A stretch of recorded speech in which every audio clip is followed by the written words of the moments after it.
पश्चिम बंगाल की कैबिनेट बैठक में आज कई बड़े फैसले लिए गए हैं। सरकार ने इमाम, मुअज्जिन और पुरोहित को मिलने वाला भत्ता बंद करने का फैसला किया है। इसके साथ ही मदरसा फंड को भी फिलहाल रोक लगा दी गई है। वहीं दूसरी तरफ अन्नपूर्णा भंडार योजना को लेकर भी एक बड़ा ऐलान किया गया है। सरकार ने कहा है कि लक्ष्मी भंडार महिलाओं को सीधे नई योजना से जोड़ दिया गया है। सीएए और ट्रिब्यूनल में आवेदन करने वाले परिवारों की महिलाओं को भी इस योजना का लाभ मिलने वाला है। तो आखिर कैबिनेट में क्या क्या बड़े फैसले लिए गए, देखिए पूरी खबर। तथ्य और संस्कृति विषयक दफ्तर एवं संख्यालघु विषयक ও মাদ্রাসা শিক্ষা দপ্তরের অধীনস্থ ধর্মীয় শ্রেণী বিন্যাসের ভিত্তিতে প্রদত্ত সহায়তামূলক প্রকল্পসমূহ বন্ধ এই মাস চলবে, পরের মাস থেকে এটা বন্ধ করা হচ্ছে। In principle approval of Annapurna Yojana scheme under Women and Child Development and Social Welfare Department at the rate of 3,000 per month with effect from 1st of June 2026. Bengal cabinet meeting में एक के बाद एक बड़े फैसले। इमाम, मुअज्जिन और पुरोहितों का भत्ता बंद। लक्ष्मी भंडार की जगह अन्नपूर्णा भंडार और सीएए एप्लीकेंट्स को भी मिलेगा फायदा। बंगाल की सियासत में मचा बड़ा धमाका।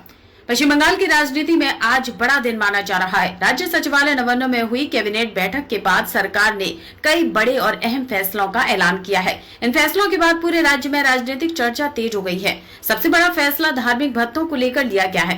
सरकार ने साफ कर दिया है कि अगले महीने यानी जून में इमाम, मुअज्जिन और पुरोहितों को मिलने वाला मासिक भत्ता पूरी तरह बंद कर दिया जाएगा। इसके साथ ही अल्पसंख्यक विकास और मदरसा शिक्षा के लिए तय किए गए फंड को भी फिलहाल रोक दिया गया है। सरकार का कहना है कि पूरे मामले की जांच की जाएगी और उसके बाद आगे का फैसला लिया जाएगा। माना जा रहा है कि मदरसा विकास के लिए जो बजट तय किया गया था उसे अभी के लिए सस्पेंड कर दिया गया है। अब बात करते हैं सरकार के दूसरे बड़े फैसले की, यानी अन्नपूर्णा भंडार योजना की। कैबिनेट ने साफ कहा है कि जो महिलाएं पहले से लक्ष्मी भंडार योजना का फायदा ले रही थी उन्हें सीधे अन्नपूर्णा भंडार योजना में शामिल कर दिया जाएगा, यानी उन्हें दोबारा अप्लाई करने की जरूरत नहीं होगी। सरकार ने यह भी कहा है कि जो महिलाएं अब तक लक्ष्मी भंडार का फायदा नहीं ले पाई थी उनके लिए जल्द ही एक नया ऑनलाइन पोर्टल शुरू किया जाएगा। इस पोर्टल के जरिए नई महिलाएं आवेदन कर सकेंगी। सबसे ज्यादा चर्चा सरकार के उस फैसले को लेकर हो रही है जिसमें सीए और ट्रिब्यूनल में आवेदन करने वाले परिवारों को भी योजना का फायदा देने की बात कही गई है। सरकार के मुताबिक जिन परिवारों ने सीए के तहत नागरिकता के लिए आवेदन किया है या ट्रिब्यूनल में अपने अधिकारों को लेकर मामला किया है, उन परिवारों की महिलाओं को भी अन्नपूर्णा भंडार योजना का लाभ मिलेगा। इन बड़े फैसलों के बाद बंगाल की राजनीति पूरी तरह गर्मा गई है। विपक्ष सरकार पर सवाल उठा रहा है, जबकि सरकार इसे प्रशासनिक सुधार और नई व्यवस्था का हिस्सा बता रही है। अब सबसे बड़ी नजर इस बात पर रहेगी कि इन फैसलों का जमीन पर कितना असर दिखाई देता है और आने वाले दिनों में इसे लेकर सियासत कितनी तेज होती है। सप्तमतम राज्य वेतन कमिशনের गठन।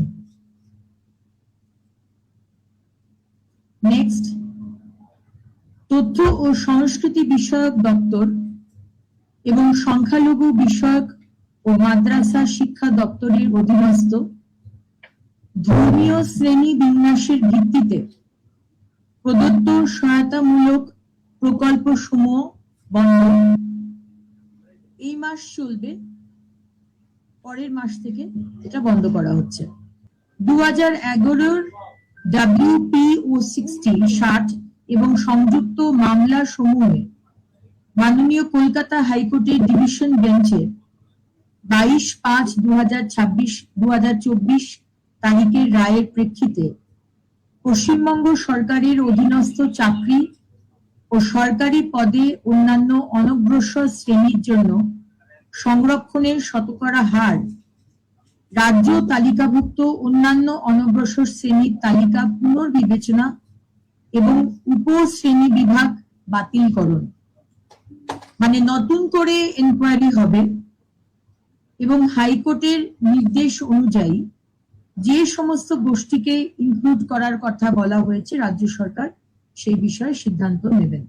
In principle approval of Annapurna Yojana scheme under Women and Child Development and Social Welfare Department at the rate of 3,000 per month with effect from 1st of June 2026.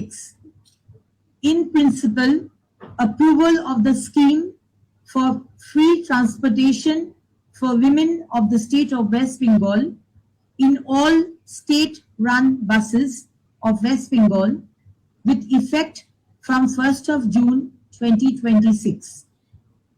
Constitution of 7th State Pay Commission for revision of pay structure of state government employees and employees of statutory bodies, boards, corporations, local bodies, educational institutions, etc.